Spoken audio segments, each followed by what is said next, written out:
À l'issue du procès engagé par la défunte ex-sergent-chef Byun Hee-soo contre sa démobilisation infligée par l'armée de terre, la justice a donné gain de cause ce matin à la plaignante en première instance. Le tribunal du district de Daejeon a rendu un verdict en ce sens contre l'armée de terre qui l'a démobilisée pour motif de handicap mental et physique. D'après les juges, étant donné que le changement de sexe par intervention chirurgicale est autorisé en Corée du Sud et que la plaignante avait déposé une demande auprès du tribunal avant de rapporter ce fait aux autorités militaires, l'armée aurait dû juger de ses capacités selon les critères érigés pour les femmes.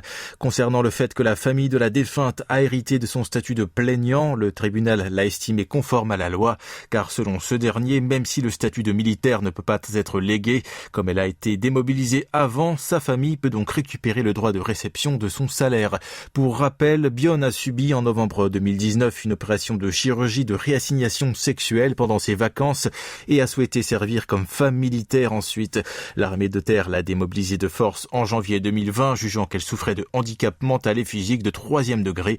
Elle a été retrouvée morte en mars dernier, alors que son procès engagé contre l'armée était toujours en cours. Sa famille, qui a repris son statut de plaignant, a poursuivi le procès. De son côté, l'armée de terre a dit respecter cette sentence et décidera de faire appel ou non à cette décision après avoir examiné le texte du verdict.